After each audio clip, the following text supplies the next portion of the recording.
반갑습니다. 아까 방금 소개받은 명지대학교 민족사 문화 콘텐츠 개발학과 지도교수를 맡고 있는 송준이라고 합니다. 왜 학과 이름이 이렇게 기냐고 여쭤보시는 분들이 많더라고요. 근데 이게 좀 사연이 있는데, 원래는 민족사학과로 학과를 오픈하려고 노력을 많이 했는데, 기존에 있는 대학에서 저 역사학과가 있는데 너희들이 뭐하러 그걸 만드냐. 그래서 피해가기 위해서 민족사 문화 콘텐츠 개발학과라. 그래서 우리는 우리 민족 문화 속에 살아 움직이는 그러한 문화 원형들을 찾아서 콘텐츠로 개발하기 위해서 그러한 학과를 만들었다. 이렇게 교묘하게 좀 넘어갔습니다. 근데 사실상 대한민국에서 최초로 우리 오늘 듣게 되실 우리 민족사 강사가 대학에서 강단에서 최초로 강의가 되는 좀 의미 있는 학과라고 좀 소개를 드리고 싶습니다.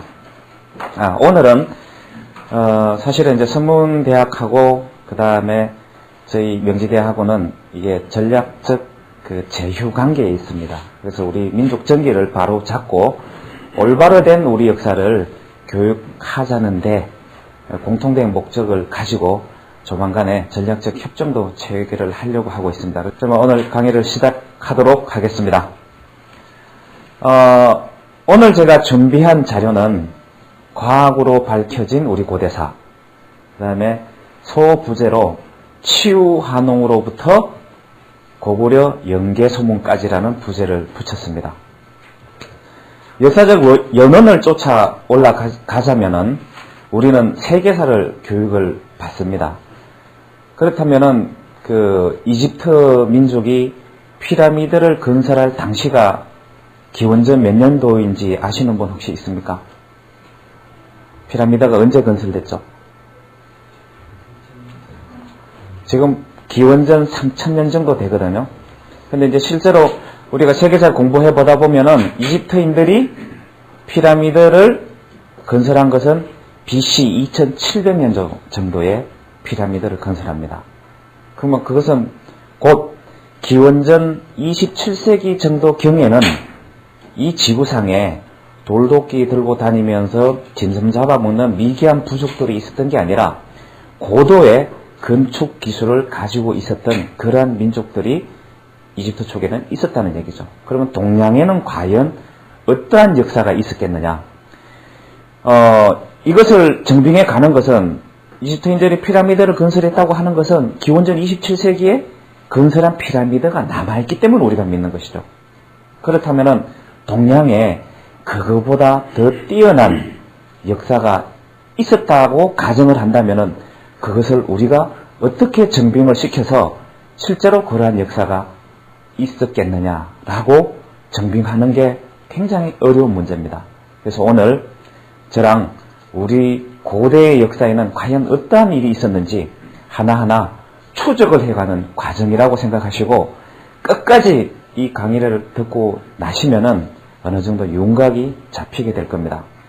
흔히 국수주의니 그 다음에 그 자민족주의 또는 그 좀 과도한 민족주의 성향 때문에 어떤 그것이 종교적인 색채와 맞물려서 우리 민족사를 이용한다는 이러한 오해도 많이 받고 있습니다. 그러나 그런 것을 벗어나기 위해서는 21세기를 살아가는 과학적인 사고로 설명을 해서 전 세계의 어떤 사람이 이 사실을 보더라도 객관적으로 믿을 수 있고 증빙할 수 있다면 그것은 곧 우리 역사를 밝힐 수 있는 방법이라고 봅니다. 그래서 제목을 과학으로 밝혀진 우리 고대사라고 붙였는데 자료를 보시면은 과학적으로 증빙이 하나하나 됩니다.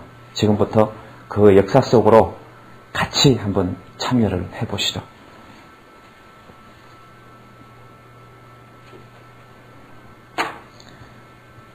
우리나라 역사는 흔히들 반만년 역사라고 합니다. 그러나 일제 35년 앞제로부터 벗어나면서 어떠한 특정한 책이 한 건 발견이 됩니다. 거기서부터 우리나라의 역사가 반만년 역사가 아니라 9200년 1만년 유구한 역사를 가진 세계사의 전례를 찾아볼 수 없는 아주 우수한 민족이다라고 하는 책이 하나 발견이 됩니다. 바로 해방되던 직후에 국립중앙도서관이 도서관 직원들이 고서점을 배회를 하다가 1945년 말부터 1946년 1월 사이에 책을 하나 발견하게 됩니다. 그 책이 규원사화라고 하는 책이었습니다. 그런데 그때 당시에 사서가 봤을 때는 이 책의 가치가 우리 민족사를 새롭게 밝혀줄 엄청나게 중요한 책이다 라는 판단에 김수일이라는 사람이 소장하고 있던 책을 그때 당시에 100원이지만은 현재의 그 화폐 가치로 따지면은 100만 원 정도에 해당하는 금액이기 때문에 그때 당시로 보면은 굉장히 금액을 주고 산 책입니다. 이 100원이 1945년도 당시에 대한민국에서 미국까지 갈 수 있는 비행기 싹과 맞먹는 돈이었기 때문에 굉장히 큰 금액이죠. 그리고 나서 구입 직후 약 1년이 지난 1946년 5월 25일에 국립중앙도서관 직원들이 이것은 귀중한 책자다 해서 귀중본으로 등록을 하는데 어떻게 등록을 하느냐. 기준본 629번 고서 2105-1번 해놓고 뭐라고 되어 있는가 하면 제작년도 1675년 조선조 숙종 2년 3월 상순에 조선시대 그 당시에 살았던 두 개의 노인이 저술한 책자라고 기록을 변기를 해놓습니다. 그런데 이 책자가 어찌된 일인지 1945년도부터 1972년도까지 세상에 공개가 안 됩니다.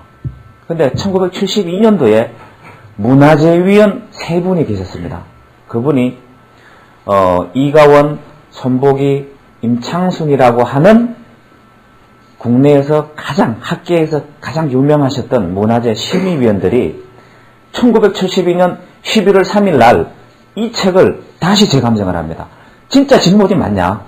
그런데 재감정 결과 마찬가지로 조선조 숙종 2년 1675년에 두 개의 노인이 작성한 진본이 맞다라고 결론을 내리고 세 사람이 친필 사인을 하고 진본이 맞다고 결론을 내립니다.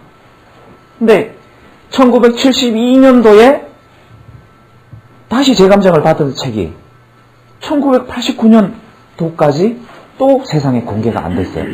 그거는 제가 뒤에서 특정한 연유가 있어서 역사적 사실을 은폐하기 위해서 고의로 했다는 것을 제가 설명을 드릴 텐데 1989년 11월 11일 그때 군대 보안부대 부대장으로 있던 분이 이 사실을 확인을 하고 국립중앙도서관 기준본실을 쳐들어갔어요. 강제로 쳐들어가서 진본이 진짜로 있다는 것을 확인하라고 사진을 찍고 그 복사본을 떠와서 1989년도 사단법인 한배달에서 만드는 잡지에 공개를 해버립니다. 그렇게 44년 만에 진본이 있다는 것이 세상에 처음 알려졌음에도 불구하고 어찌 된 것인지 이게 위서로 2000년도까지 계속 위서로 취급을 받았습니다. 그 와중에 1989년 11월 13일에는 바로 이 고서 심의했던 3인 중에 한 분인 이가원 박사가 문화방송에 나가서 규원사화는 조선조 숙종 때 16세기에 쓰여진 진본이 맞다라고 정언을 또 했습니다. 그리고 1990년 8월 25일에 한뿌리 촌팔사를 운영하시던 고동현 선생께서 이 규원사화 진본을 그대로 똑같이 영인본을 출판까지 했는데도 불구하고 2000년도까지 이 책이 세상에 나오지를 못합니다. 위서라는 평가를 받고 그때 당시에 고서심의위원이었던 3인이 바로 손보기 박사, 이가원 박사, 임창순 박사인데요. 제가 이 세 분의 사진과 경력을 넣어놓은 이유가 있습니다. 왜? 그래도 국내 학계에 믿을 만한 분들이 진본 감정을 72년도에 낸 것을 누가 은폐했는가를 추적해보고자 하는 거죠. 손보기 교수는 서울대학교 사학과를 나오고 미국 캘리포니아 버클리대 철학 박사이면서 몽골 과학아카데미 역사연구소 명예철학 박사, 연세대학교 박물관장까지 지내신 분입니다. 그리고 이가원 박사는 17년생으로 성균관대학교 문학박사고 중화학술은 철학박사, 그다음 신곡선 원장, 한문학회 회장까지 지내실 정도로 한문에 조예가 계실 분이고, 그 다음에 임창손 박사는 1914년생인데 한국정신문화연구원에서 명예문학 박사를 받고 문화재 위원장까지 지낸 한학의 굉장히